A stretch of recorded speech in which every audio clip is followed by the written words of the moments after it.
This week on the Nittany Dispatch, we discuss where Penn State stands in the latest college football playoff ranking, and we preview Penn State's Saturday game against Purdue. This week on the Nittany Dispatch.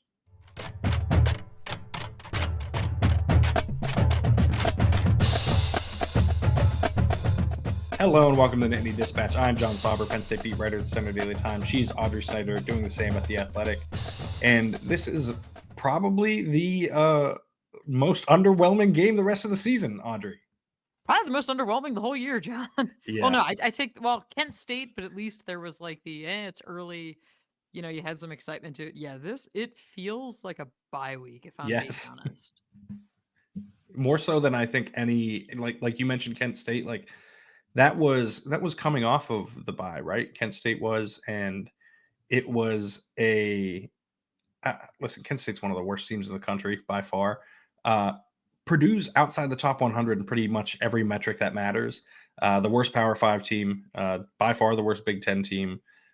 They have some turmoil with their coaching staff and student section chanting about fire Walters and the administration intervening. Like it's really messy for Purdue right now. And I do not envy anyone that is on that side of the coin, right? Covering that is not fun either. But fortunately, we don't have to worry too much about that. Yeah, that is not our problem. I assume Penn State will win the blowout. We will talk about that later. But right now, I think the most pertinent thing is the fact that Penn State is the number 4 team in the country in the college football playoff rankings, is the number 6 seed. Did you have any major takeaways from this latest ranking? There was one big thing that stood out to me. Well, so you'd have the 6-11 matchup based off of this week's rankings, which means Penn State would play Ole Miss in Beaver Stadium, and we can get into this a little bit, but Penn State released plans to season ticket holders Wednesday about ticketing and kind of how they envision hosting, right? And I know people have said, well, aren't they getting ahead of themselves, announcing ticket plans already? Part of why they had to do it now was because I'd spoken to people from the athletic department. There was genuine concern from the playoff committee that Penn State fans would crash Ticketmaster if they didn't do it now. Nice. And so it's kind of like, okay, let's roll it out this way, like give season ticket holders the opportunity, almost like the right of first refusal. And again, we'll get more into this in a bit. But yeah, the 6-11 matchup with Ole Miss, I don't know about you, John, but I do not want to. I don't think Penn State wants to play Ole Miss. Just a thought. But I disagree. Well, we'll get there. But I think part of the takeaway or part of the narrative, that the big discourse to me this week is we're seeing, or I've been seeing, I don't know if you, I'm sure you have, a lot of the discourse of, what do you mean Penn State's ranked number 4 in the country? Like, how did that happen? Who did they beat? And like, I can understand some of that, but you could also make the argument of they've beaten everyone they should beat, which not everyone in this playoff field can say that. Yeah, and here's the thing too, like you can't just say Penn State's number 4, how are they number 4? Like give me the reason for other teams being ahead of them other than they're in the SEC, which is ridiculous and irrelevant for the most part. Like I think the strongest case you can make is that Indiana and BYU should be ahead of Penn State, which I'd be fine with because they're both undefeated. The Indiana stuff will get rectified on its own because if they beat Ohio State, they will jump Penn State, and they will be in that spot. If BYU, goes undefeated, they'll probably jump Penn State. So I don't think that's going to be too much of an issue. But like to argue that Tennessee should be over them, Tennessee lost to Arkansas. Like I don't know, maybe beat Arkansas and then you would be ranked higher. Notre Dame lost to Northern Illinois. Miami lost to Georgia Tech. Like these programs that could theoretically be above them that have one loss, by the way, because Alabama, Ole Miss, and Georgia have no right to be ahead of them. They have lost 2 games, like against worse opponents than the team that Penn State lost to. And they've, again, lost twice. I think there's no argument that any 2 lost teams should be ahead of them. If you want to argue the 1 lost teams, Penn State has the best loss, if you want to call it that. They've taken care of business in every other game. And they've done the difficult things like going on the road against USC, traveling across the country and winning that game. They've gone to Wisconsin in a tough environment and pretty much dominated that game. Like these are not top 25 teams, but they're quality teams, right? Like they're above average teams, and that they're taking care of business against that Tennessee did not do, Notre Dame did not do, Miami did not do. I get it. Like if you're a fan of those schools, you probably want them ahead, but our job is to be objective here. And if you're looking at the resumes objectively, I don't think there's much of an argument that, like I said, I think you could drop Penn State to 6, and I wouldn't have too much of a qualm with it. But anything beyond that, I think is probably just people's biases at play. Right. And I think, and part of it, listen, I get it. You can say, well, who did Penn State beat, right? And you just pointed to USC on the road and Wisconsin. And like, we've seen how this has played out. USC is a bad football team. They have talent. It's a game that we're all going to remember when we think back in like the memorable moments of this season, right? I think that USC team is better than its record. Well, yeah, they've got a lot of talent, but also like you look at it and you're like, well, this is a team that based off of their record, they're pretty bad. But if you look at how they're losing, it's not like they're getting decimated. You know what I mean? Like they're losing close all the time. But it's still a loss. Yes, for sure. The problem. But I'm just saying, like, I'm not comparing their resume. Yes, I'm just saying the quality of the team. Purdue, right? Like it's not Purdue, it's not Kent State. But I will say the other thing about this is Penn State's schedule. It's not their fault that they didn't play Oregon or Indiana this year, which again, all these other years we say, oh, Penn State's playing Indiana, so what? It's just the way it works. Also, would have been really nice if you're Penn State to be able to play Michigan this year when they are a very beatable Michigan team. But again, that wasn't the schedule. And so your loss was a close game to Ohio State. And again, as much of a gut punch as that loss was to fans, I get it. We don't need to relitigate it. But it was a close loss to a really good team. Now, and I have more on my mailbag on The Athletic on this, but I've been asked about conference title game tiebreakers and the path to Indianapolis for Penn State. It is a bumpy road at best for the Nittany Lions to get to the Big Ten title game. It's not impossible, but you need Penn State to win out. You need so keep in mind, Indiana is already a 10-win team. They're off this week. They play Ohio State next week. You want Ohio State to beat Indiana and then Ohio State to turn around the next week and lose to Michigan, which again, not likely. Then you've got Indiana. They have one loss then because they lost to Ohio State. You're going to have to pull for Purdue to upset them the following week. So then they're both 10-2. Old Oaken bucket game. I mean, give it some, like if you want to talk about Purdue, like that's your season. That's your chance to spoil Indiana's year. Like, again, tough, tall order. But that's the path because then Penn State's 11-1. There's also some other chaotic scenarios that I've outlined on The Athletic in terms of Penn State goes 11-1. What if they're tied with Indiana at 11-1? We can get down to the fourth criteria of the tiebreaker. And all of this, John, is assuming, which is not a great thing to do, but assuming that Oregon goes 10-0, right? Right. Or that they go 12-0, which again, we don't know how that's going to play out. There's three weeks left to go. But yeah, if you're looking for more on the path to Indianapolis potentially, I have it up on The Athletic, and you kind of need to know who to root for these next few weeks. But yeah, it's going to be chaotic. It's going to be fun. But that's all assuming Penn State takes care of business this weekend. Which I am doing. You said it's not good to assume. Well, I'm going to go ahead and do it for Saturday. But I do think, you mentioned that Oregon scenario last. I think that is getting dismissed a little too easily. Mm-hmm. I think, Penn State needs Oregon to lose twice, basically, because then it would go to common opponents, and then Oregon's win over Ohio State. Although I guess if they lose to Wisconsin or Washington, that evens that up too. So I don't know. Maybe Penn State has a chance in that tiebreaker.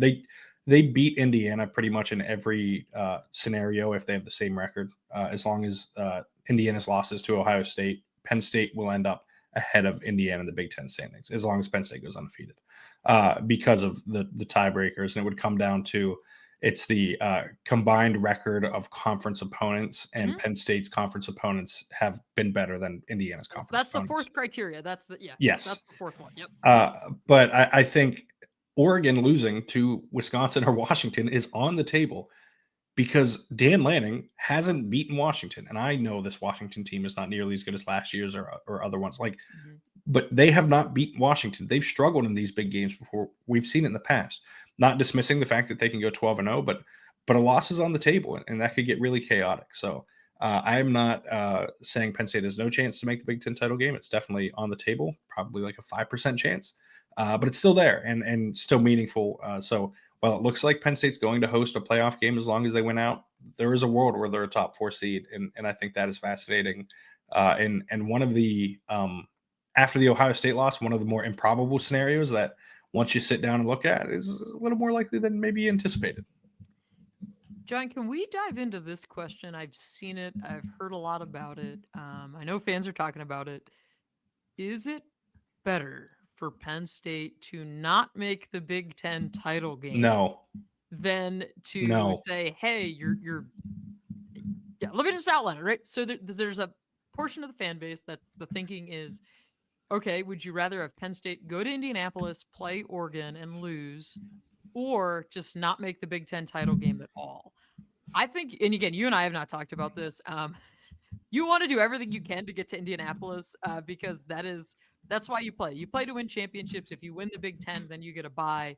Again, as we've seen time and time in this sport, anything can happen every week.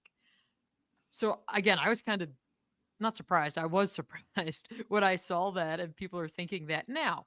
I understand that this is a longer season than usual. There's more wear and tear, right? If you're playing in that Big Ten title game and you lose, also, you got to give yourself that chance in that game. Um, so maybe that's just a way of fans to kind of lessen the blow of like, hey, it's pretty improbable that Penn State goes to Indianapolis. Um, but the flip side of that is hosting a playoff game in Beaver Stadium, which is a pretty wild scenario.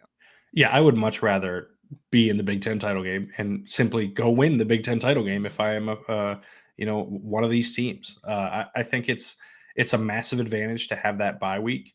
I think the most likely scenario is if whoever loses the Big Ten title game is probably the second highest ranked Big Ten Mhm. team, is probably the 5 seed, probably facing Boise State as the 12 rather than Ole Miss or Alabama or whoever. Like, no offense to Boise State, but give me that matchup 10 times out of 10.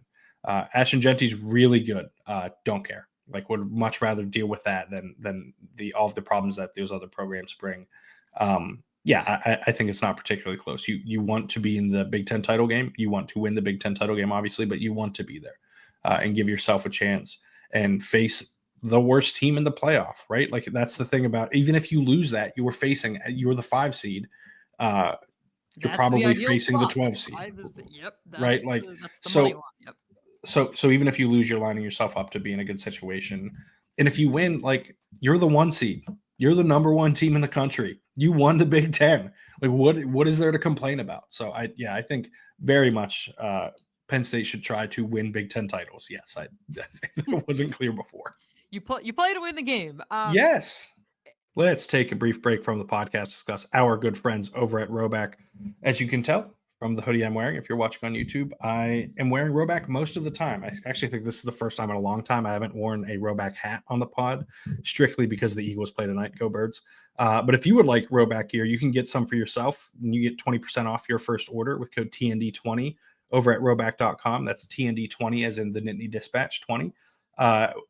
This is my favorite stuff to wear, right? I wear the performance hoodies, which I have on right now, performance joggers, performance shorts, the Do performance you wear them at the polos. same time, John? Is that what you're saying?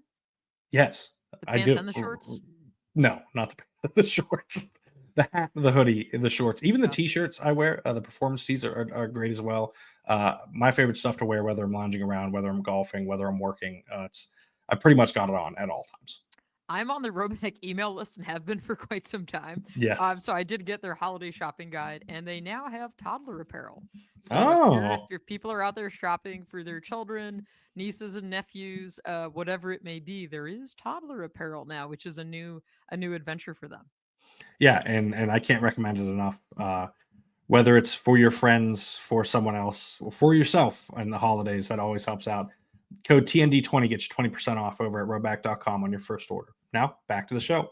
Back to kind of the playoff point and Penn State hosting, that is the most likely outcome at this point, is that Penn State doesn't make it to Indianapolis, but that they're hosting a first round playoff game in Beaver Stadium, which heck of a consolation prize. Yes. Um, like that would be, and again, we've seen it with Ohio State, we saw it with the whiteout.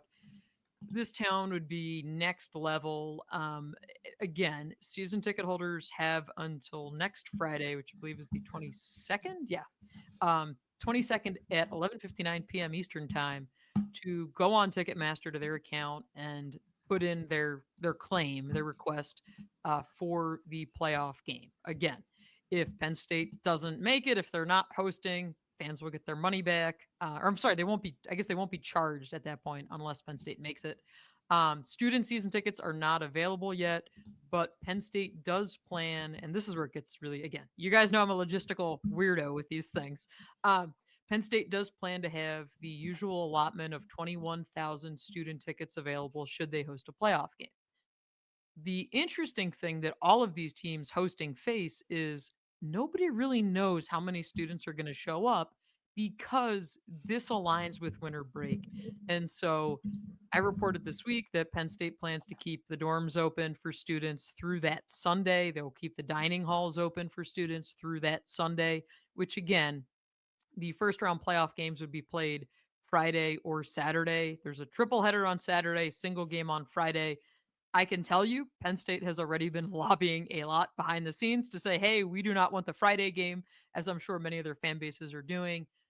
Again, that's going to be a TV decision, but given the ramifications and the challenges of getting people here on a Friday, I would be stunned if that would be the Penn State, their slot in all of this. Yeah, but here's the thing. Isn't that kind of true for a lot of these places though? Like it's not I like think this place is more remote than some of the others. for sure, but like Bloomington isn't the easiest place to get to either, right?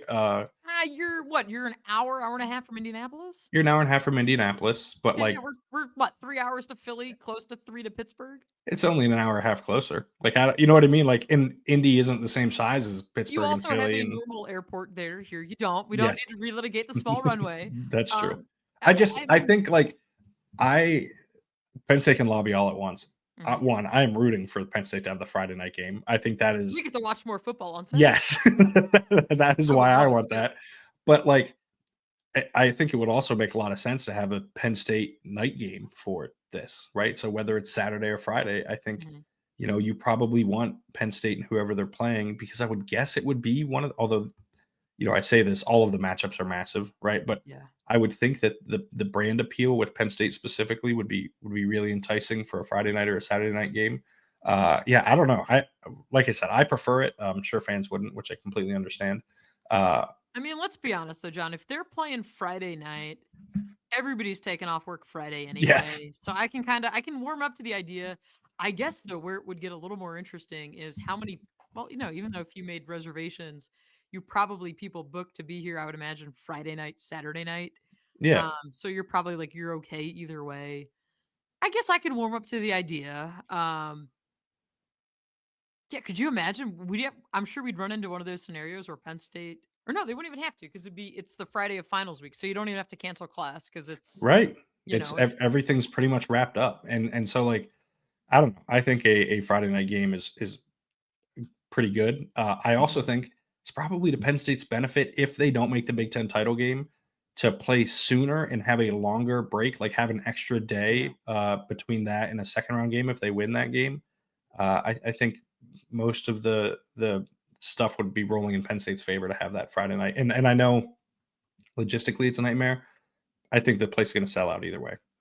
Oh, no I'm doubt not about I'm it. not I'm not worried about fan attendance. I know you said they're worried about the student tickets and whether they sell or not. I bet you they sell out, and I bet you it's not too much of an issue. And student tickets being $25 again. So Yes. all of the pricing is set by the college football playoff and it's unified. So whether, say Alabama is hosting, whether Indiana is hosting, Penn State, whoever's hosting, the ticket prices are similar based on the location in the stadium. So all the student tickets are 25 bucks.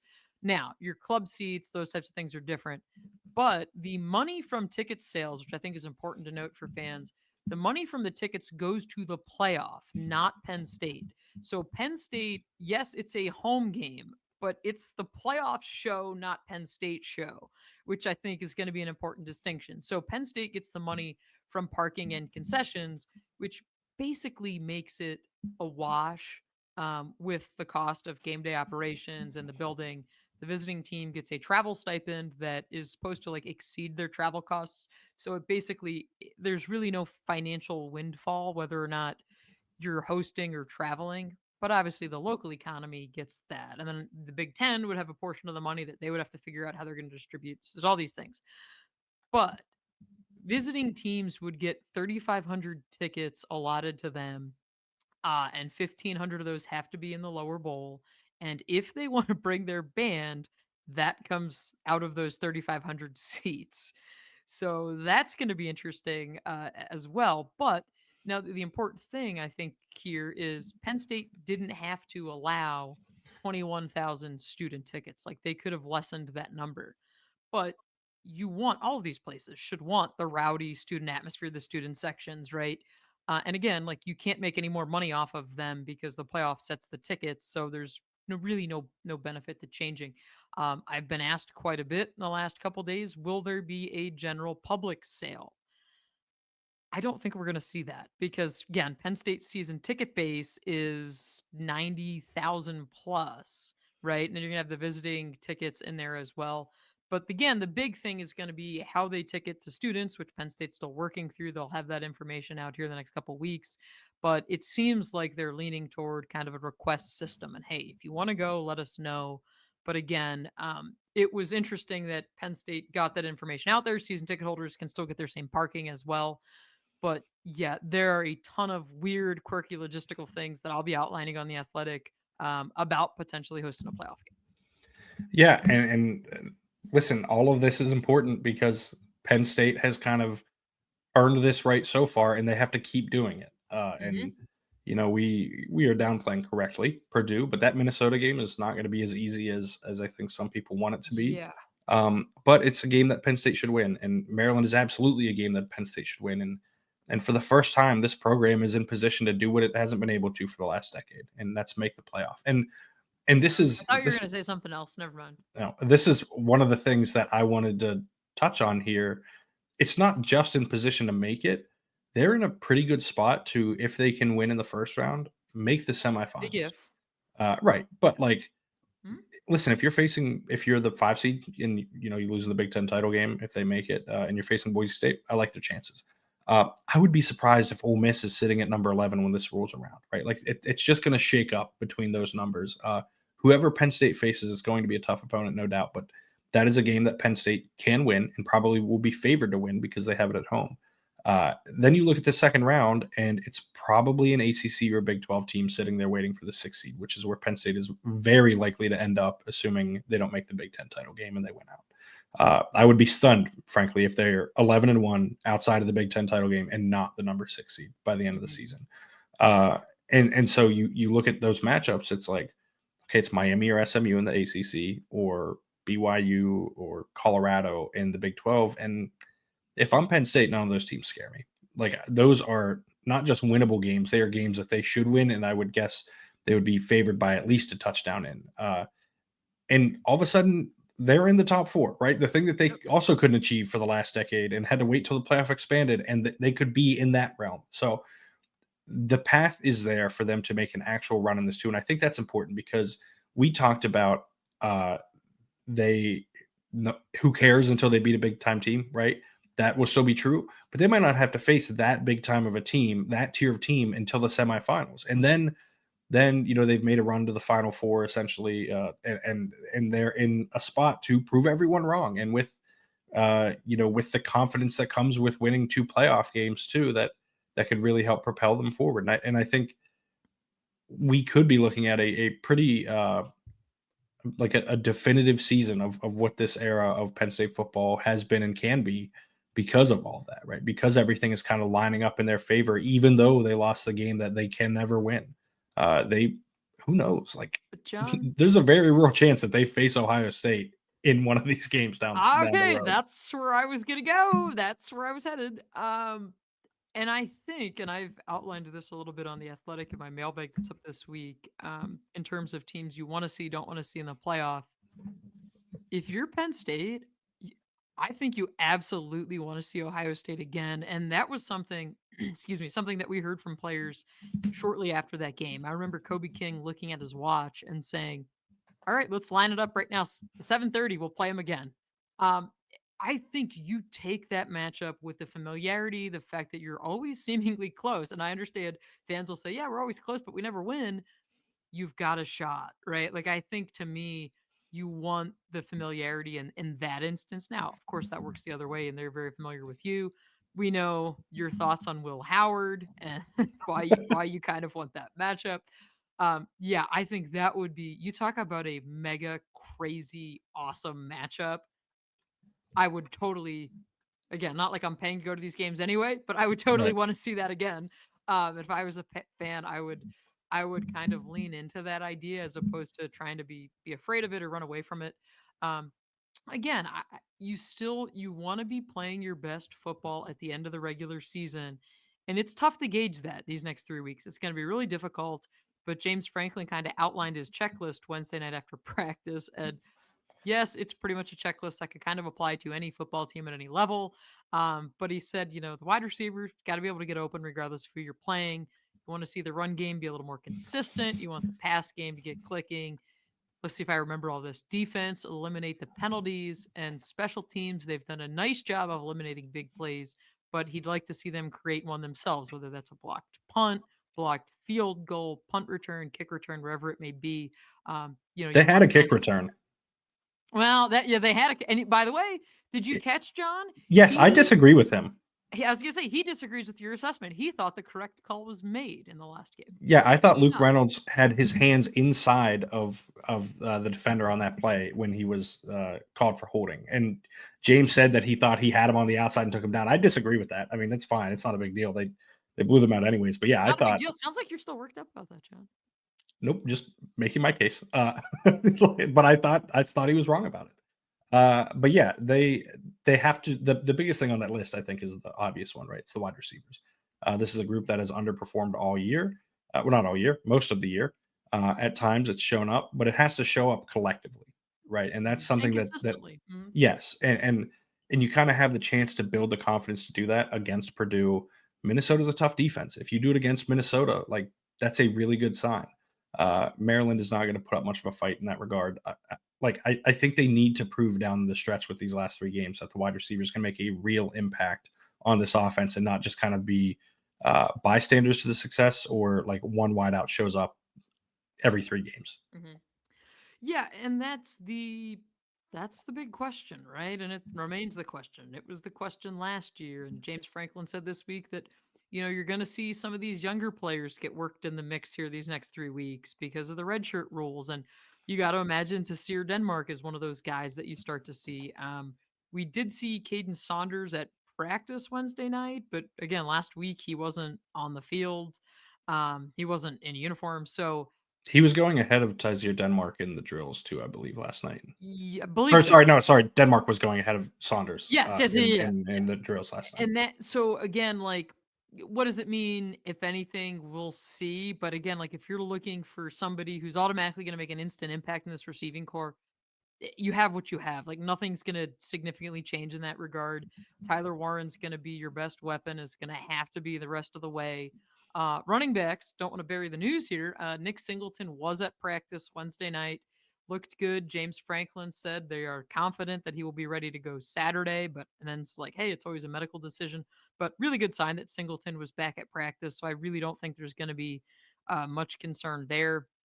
But again, you look at those younger running backs with Corey Smith, Quentin Martin, and kind of what can they give you down the stretch? Because you're going to need that, right? Like you're going to need one of those guys at some point, even though, you want to ride Singleton and Allen as much as you can.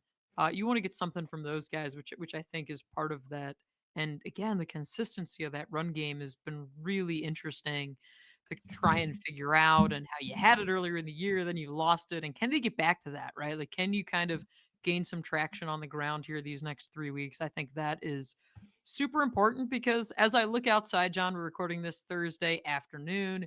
My solar lights are on in the yard because it's already that dark out at 2:30 in the Yeah, afternoon. It's raining. Big Ten weather is here. You got to be able to run the football. yeah. I will say, I think we'll get into our preview for Purdue. I don't think we're going to learn much about this team on Saturday, unfortunately, unless they like really blow it, which Mhm. I think will be the end of the season of the playoff hopes Full if that's the disclosure, case. I am not on the travel roster this week. I will be Yes, staying in State College this weekend. So John gets to go to West Lafayette by himself without Ge- me being there to gets hound him in to the press is box. Yeah, I'm kind of treating it like the COVID season where you watched from the couch, just because again it's a long season. This is not going to be a very competitive game, and I'd It's not rather a fun kind of trip either. Like it's it's a yeah. flight to. I think 2 years ago Indy. we flew to Chicago and then Yep, drove we've done Chicago the before. 3 hours to West Lafayette, which is not fun. Or Mhm. you because that's direct from State College, or you fly State College to either Dulles, Chicago, and then into Indy, and then you got to drive 45 minutes, or really an hour and 15. But I'm Yeah. staying a little closer to West Lafayette. Like it's not an easy trip to make. One of the more difficult ones, I think, in the Big Ten. But I promise nobody listening to this is shedding a tear for me getting paid to go watch a football game. So I fully understand that But and you get to appreciate that. go if you play your cards right. You get to go to Cafe Patachou in Indianapolis, which I love that place for breakfast, Yes, brunch, lunch. So that's what I'm missing this weekend, John. I'm a little bit jealous of it in that regard. that is tough. And we will preview that game here in a second. But I do want to mention one thing that I think is interesting. And I'm curious about your opinion on that we haven't talked about. I don't think even Uh-oh. off air. Do you know what the transfer portal window is in December? Does it early December open? Is that the I believe it's December 9th to the 29th, which is, less than a month away? and it's also during the playoff, right? Like if a team wins in the first round, Mhm. Oh yeah, there because the was Big Ten title game is 7, 8, whatever that Saturday is, 8. yeah, it's the 7th, but the playoff is I think it opens the Yeah, ninth playoff that Monday. selection opens the 8th, so maybe Monday the 9th. The Yeah, portal. I believe that's what it I was looking this up earlier today. I am curious to see, and I'm not saying this just from a Penn State perspective, when guys go in the portal, like that's their only opportunity to do it. And teams will be in the playoff, presumably having guys go in the transfer portal. I'll be curious to see how that plays out because you look at a school like, and I don't think they're going to make it at this point because they'd have to do a lot, and Boise State would have to lose a lot. But a team like UNLV, like if they were to make it, Mhm. their quarterback transferred up last year after they had success. Like, could that have happened again? You know what I Here we go, mean? John. Yes, it is December 9th through December 28th. Then there's 28th. a 10-day spring window, April 16 to 25. And I know this is accurate because the story is from my good buddy Max Olson at ESPN. So there we That's go. right. Max does So excellent December work there. 9th, the Monday after the championship game, the the I'm sorry, the Monday, 2 days after the Big Ten title game, the day after the bracket release, bowl game selection, all that. My only question is because they've done a really, and I think a bad job with this, but they've minimized so many of these windows. I Mhm. want to know if there's still a window after a team is eliminated. You know what I mean, to prevent guys from going in the playoff, because that was the case last year, right? National title teams, they had an extended window to go into the portal. If that is not the case, which again, the rules are constantly changing with this. Unsurprisingly, the NCAA not handling this particularly well. Shocker.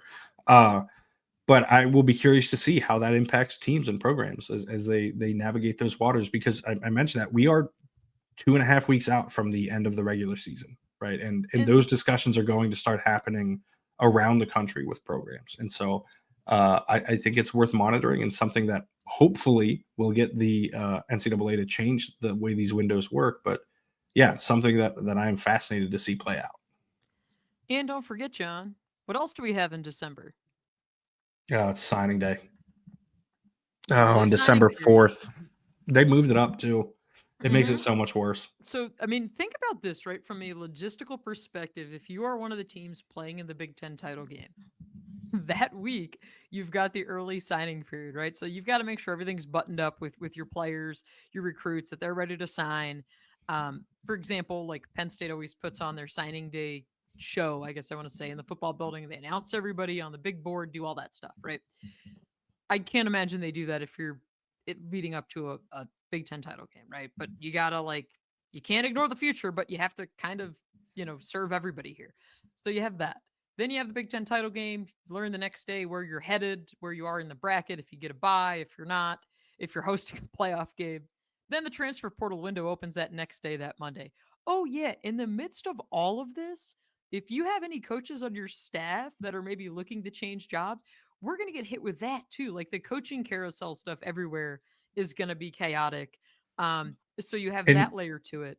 Go ahead. and the coordinators and position coach stuff is going to be more wild this cycle because as we've seen at Florida, like teams and Mm-hmm. programs don't want to pay buyouts because Yes. they have to pay an extra $20 million in revenue share, and Revenue so they sharing. have to like allocate that money differently.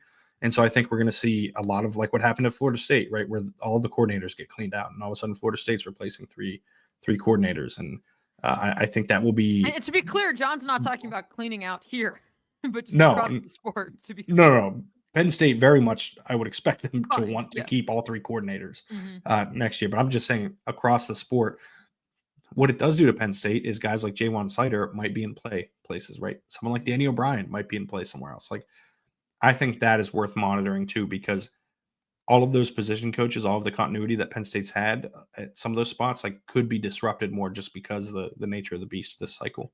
Yeah, December is going to be crazy. It's going to be chaotic. And then again, the time frame, you're talking, okay, so transfer portal window opens Monday, December 9th. Then you've got, okay, if you're hosting either December 20th or 21st, that Friday or Saturday, that's your game. And if you win that game, then you're playing either New Year's Eve, New Year's Day at one of the bowl sites. And the bowl sites are basically, those are going to be like a 3-night trip, like the week long bowl trip for teams, for media. Like that stuff is gone in the playoff era. But so then you have that. So it's just, there's so many moving pieces to this month, that it's dizzying to think about, quite frankly, when like we try to map out like what are we doing, where are we gonna be? Because again, we're talking about like Penn State already, I'm sure, has plans of, hey, if we're in this playoff game, we're doing this. Or if, for example, like there's already a hotel secured for whatever team would end up coming to State College. I'm sure there'll be media hotels forever, wherever for us, but you're talking about booking like travel around the holidays, on like a week's notice, which I'm sure is gonna be lovely for everyone. But you mentioned Danny O'Brien. I did want to hit on this, John. We heard from Danny Thursday on Zoom. He was our assistant coach slash analyst slash coordinator available for the week. And this is the first we've heard from him all season, not of him.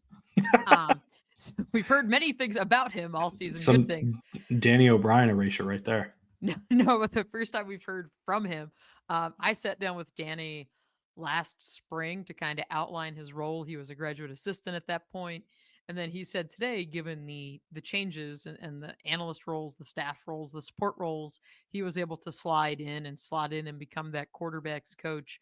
I think the one thing I want to hit on, because he talked a lot about Drew Allar and Drew's progression and the way in which he's seen Drew grow both as a quarterback but also as a leader.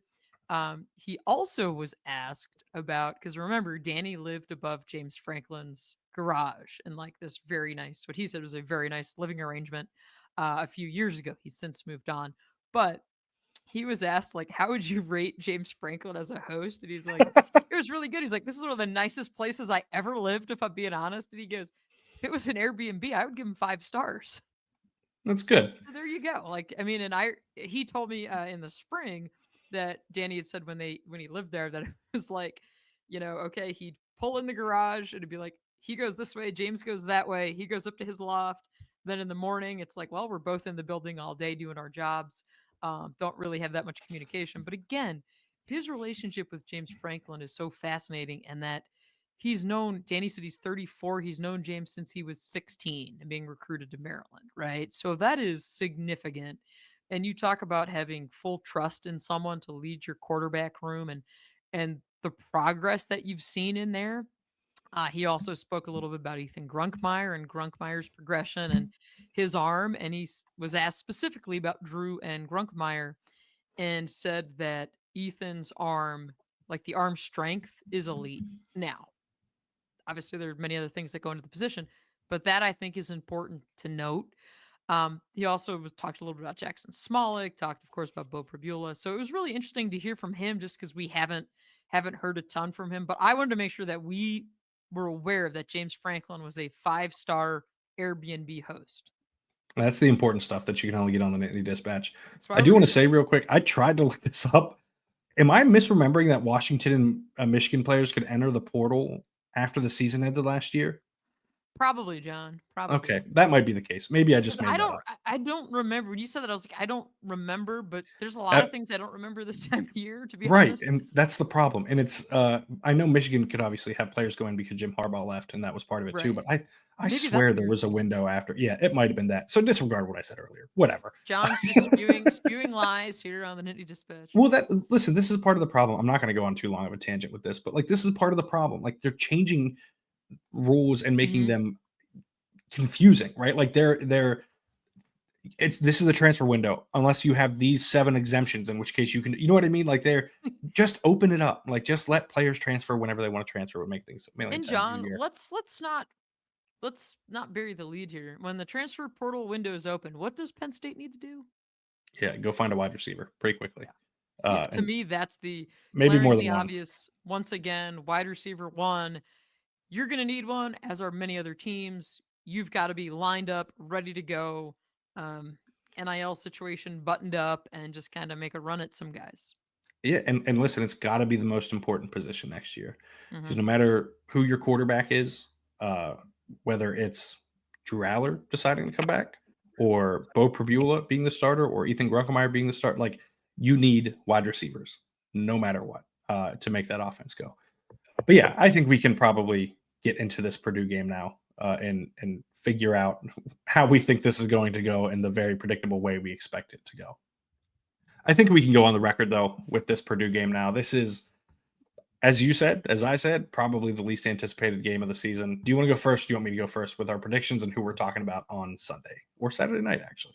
I'll go first. I don't think it's going to be particularly close. I think you can look at the scores with Ohio State and how they've played them, and really how pretty much just about everyone has played Yes. Purdue this year. I've got Penn State 48, Purdue 7. The player I think we'll be talking about Saturday night will be Nick Singleton. I think this is a game where they kind of get him right, get him rolling. You're smirking as I say this, John. Do you disagree with this? Did you pick the same score as me? No, I didn't. I picked 38-3.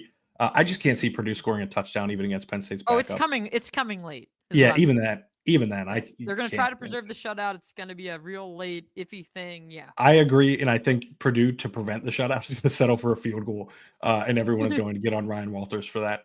My player we're talking about on Sunday, and frankly my MVP for the game, is Corey Smith.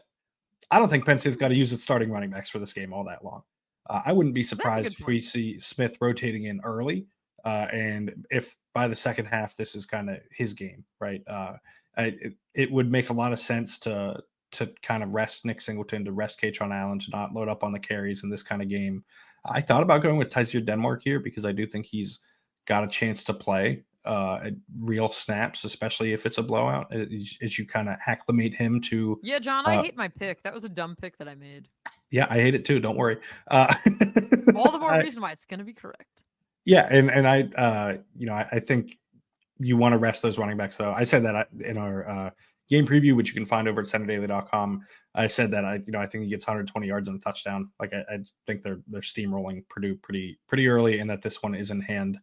But that is probably a good place to leave this one. We will be back Saturday night after Penn State demolishes Purdue in West Lafayette to discuss how it happened, why it happened. You enjoy West Lafayette. Yeah, true. I will be in State College. Actually, I'll probably be in Indianapolis by the time we're recording. That's true. But if you want to follow along with all of Audrey and I's coverage, previewing the game, after the game, you can find Audrey's work over at The Athletic. You can find mine at centerdaily.com. You can find Audrey on Twitter at OddSnyder4 and me at John Sauber. If you would like to rate, review, and subscribe to the podcast, that would be great. You can find us on Apple Podcasts. Those 5-star ratings and reviews really help us out. If you're watching on YouTube, hit that thumbs up button down below. Hit the subscribe button. Those are very helpful as well. As I said, we will be back later this weekend. Until then, thank you for tuning in. Have a great day.